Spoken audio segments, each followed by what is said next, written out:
Olá a todos, aqui é o professor Cláudio e hoje eu quero tecer um comentário, um breve comentário acerca do fim trágico que teve um filósofo e o quanto que este fim trágico, por mais irônico que isto pareça, serviu ou serve como uma forma alegórica, por assim dizer, de interpretarmos ou entendermos a sua filosofia.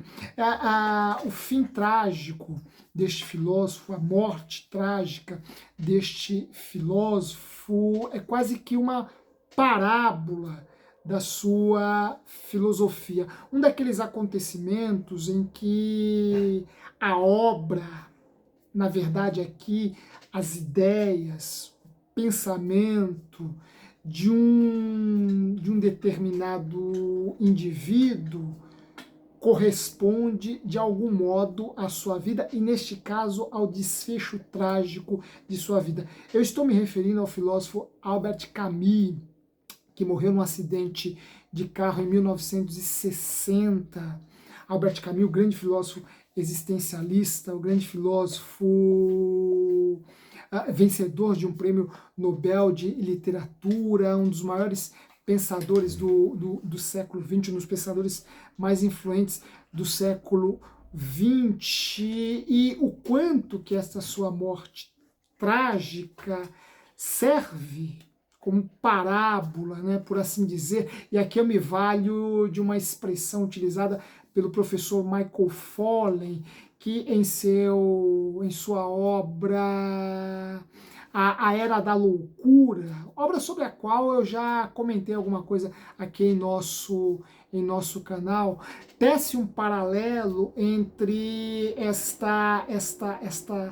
esse desfecho trágico do filósofo Albert Camus com a essência da sua filosofia. E como a morte de Camus tem relação ou corresponde, por mais irônico que isso pareça, repito, à sua filosofia. Primeiramente, Albert Camus, como eu já apontei, morre em 1960 no acidente de carro. Ele estava em Montmartre e desejava retornar a Paris. Ele havia comprado já as passagens para fazer essa viagem de retorno a Paris por meio de por trem. Ele iria voltar de trem para Paris. Iria acompanhado do poeta René Cher. Entretanto, ele foi convidado pelo seu editor Michel Gallimard a retornar com ele de carro.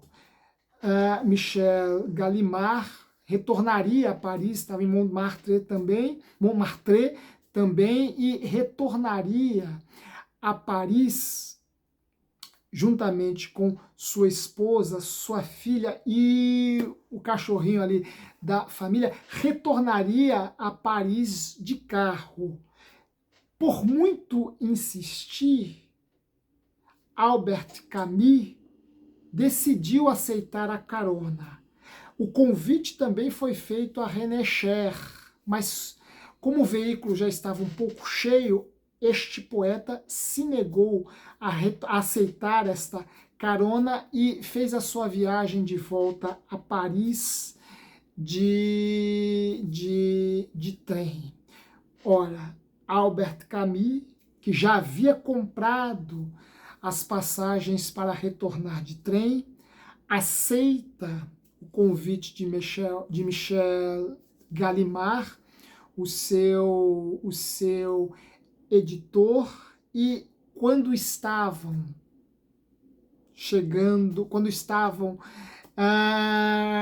na cidade de Villebrevin, antes de chegar ao seu destino, Michel Gallimard, que dirigia o veículo por uma fatalidade. Existe inclusive alguma teoria que vai negar, né, um acidente casual acerca da morte que envolveu Albert Camus e levantar a tese de que Camus foi assassinado, né? Algo semelhante à morte de Juscelino Kubitschek, que também morreu num acidente de carro na Via Dutra, né? A versão oficial na época, né? Isso em 1975 ou 76, se eu não estiver enganado, a versão oficial para a morte de Juscelino Kubitschek disse que ele faleceu vítima de um acidente automobilístico, mas hoje já sabemos que a sua morte foi, na verdade, encomendada. Ele não morreu fatalmente no acidente de veículo, mas foi assassinado. Isso já é uma versão oficial, né? Inclusive isso foi considerado versão oficial recentemente, né? Algo semelhante foi dito acerca de Camus, já que Camus era um crítico da política que se desenrolava em Moscou. Mas não iremos falar sobre isso nesta ocasião. Quem sabe num outro encontro a gente pode falar acerca das relações conflituosas entre a filosofia de Camus e a política de Moscou, a política soviética, né? O que nos interessa aqui é o quanto que esse desfecho trágico da vida de Camus corresponde à sua filosofia. Como eu já disse, em Villebrevin, o veículo no qual estavam Camus, Michel Gallimard, seu editor, a esposa de Michel Gallimard e sua filha, e o cachorrinho, foi de encontro a uma árvore, sendo que Camus morreu na hora e Michel Gallimard morreu 5 dias depois num hospital. Olha, na maleta de Albert Camus foi encontrado o manuscrito de uma obra sua intitulada O Primeiro Homem. Aqui nós já temos uma ironia extremamente curiosa. Por quê? Porque Albert Camus já havia escrito que este seu romance, esta sua obra, O Primeiro Homem, seria um romance inacabado. Portanto, ele não concluiria esta obra. Ora, por ironia do destino, fatalmente ele morre sem haver concluído, sem haver acabado este seu romance. Ora, como se não bastasse, ele já havia dito em outro escrito seu que a coisa mais escandalosa neste mundo era a morte de uma criança. E a coisa mais absurda era uma morte num acidente automobilístico. Outra ironia que pesa sobre a vida de Camus. De fato, como ele havia de alguma forma predito, por assim dizer, como ele havia de alguma forma previsto, né? quase que antevisto, né? A sua obra, O Homem Inacabado, se tornou uma obra, a sua obra, O Primeiro Homem, se tornou uma obra inacabada.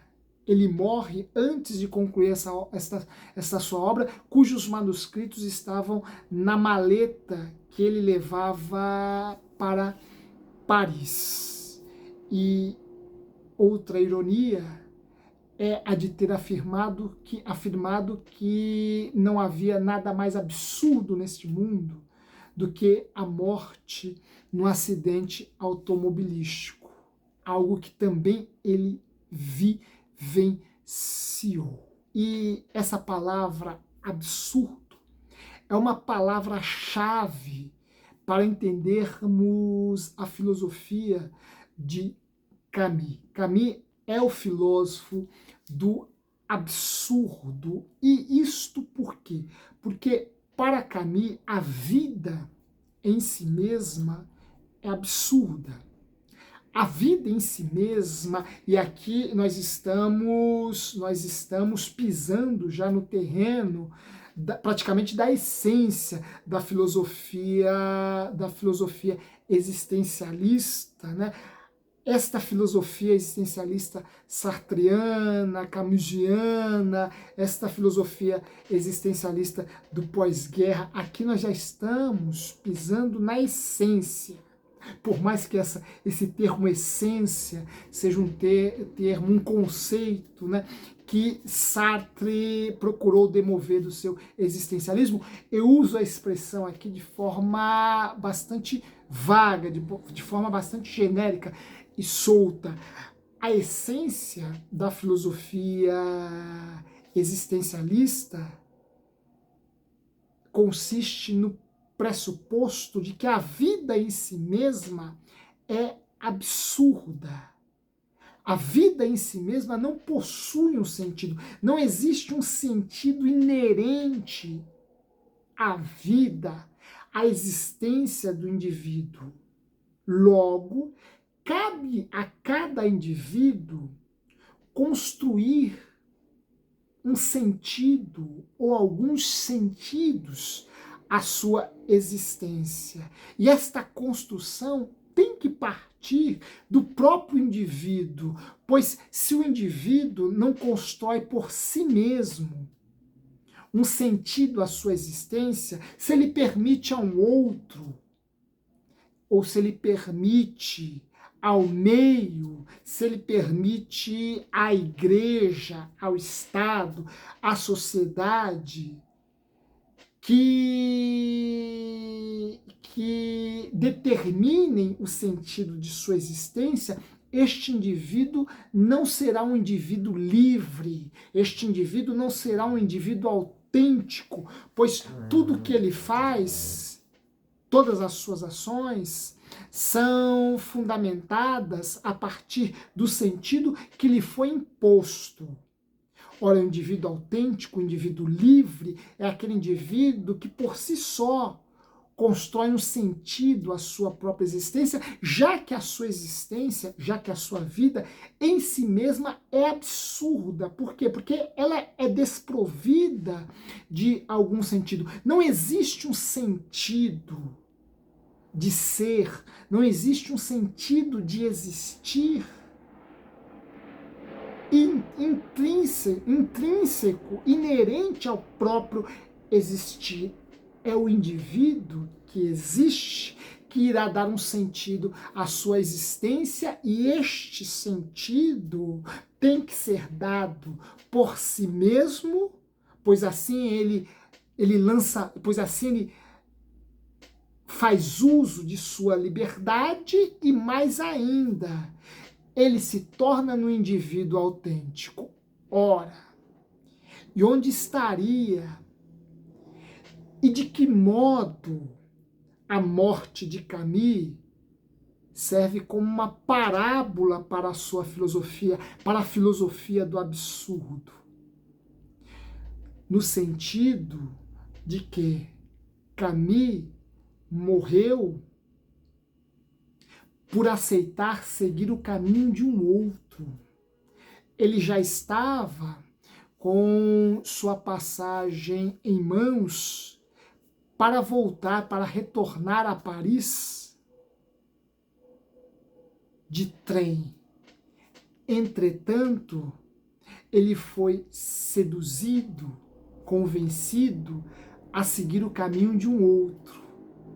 E o caminho do outro que ele seguiu fatalmente o levou à morte. Ora, é nesse sentido que o professor Michael Foley muito bem define a morte de Camus como uma parábola de sua própria filosofia, pois o pensador, o filósofo, que sempre defendeu a liberdade como um ato de escolha inerente ao próprio indivíduo, o filósofo que sempre defendeu a ideia, sempre defendeu a filosofia de que o indivíduo autêntico, aquele indivíduo que constrói os seus próprios caminhos, que faz a sua própria caminhada, que faz a sua própria jornada, que faz a sua própria trajetória.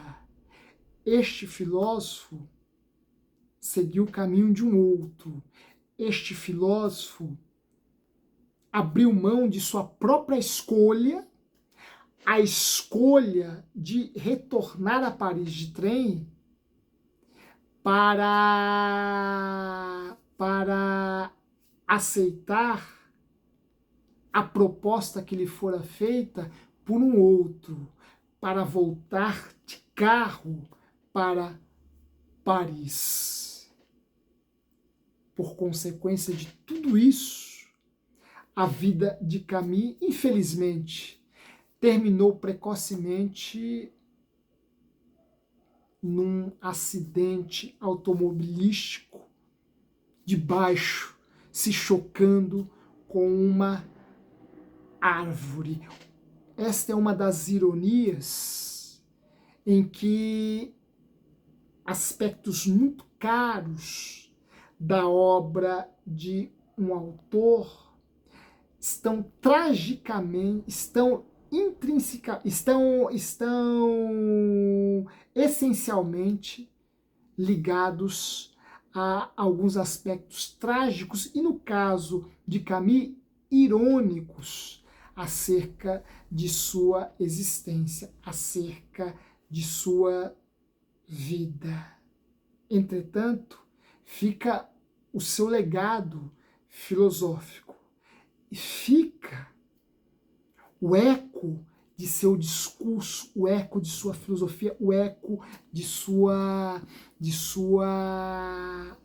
fala, de seus escritos, de suas ideias. Por mais irônico que tenha sido o desfecho trágico na vida de Camus, este filósofo brilhante continua sendo extremamente atual, sobretudo em nosso tempo, neste tempo marcado pelo advento de redes sociais, pelo advento dessas mídias que constantemente nos bombardeiam com imagens, com imagens, né, com fotos e vídeos de uma vida ideal e feliz que impõe sobre nós a sedução de comparar a nossa existência a esta das redes sociais e depreciar a nossa existência, pois quando comparada àquela projetada, veiculada, transmitida nas redes sociais, parece, não poucas vezes, uma vida tão pequena, uma vida tão medíocre, uma vida sem sentido. Ora, neste mundo em que a força das redes sociais impõe sobre nós um modelo de vida, ou modelos de vida e de existência feliz, que nos seduz a ponto de depreciarmos de nossa própria existência, de própria nossa vida. Camus é um filósofo muito contemporâneo e atual, pois ele continua fazendo ecoar esta sua filosofia que apela para o indivíduo, que ele encontre por si só um sentido de ser nesta existência. E esta é uma proposta radical e absoluta, pois fora dela, para além dela, longe dela, nada mais resta senão uma existência absurda. Um forte abraço a todos. Era sobre isso que eu queria compartilhar com vocês neste nosso encontro. Espero que tenham gostado desta breve reflexão filosófica. Se gostaram, deixe aí os seus comentários, deixem aí os seus comentários, deixem aí o seu like, compartilhe esta breve reflexão com outras pessoas e logo nos reencontraremos para outras reflexões filosóficas. Um forte abraço e até lá!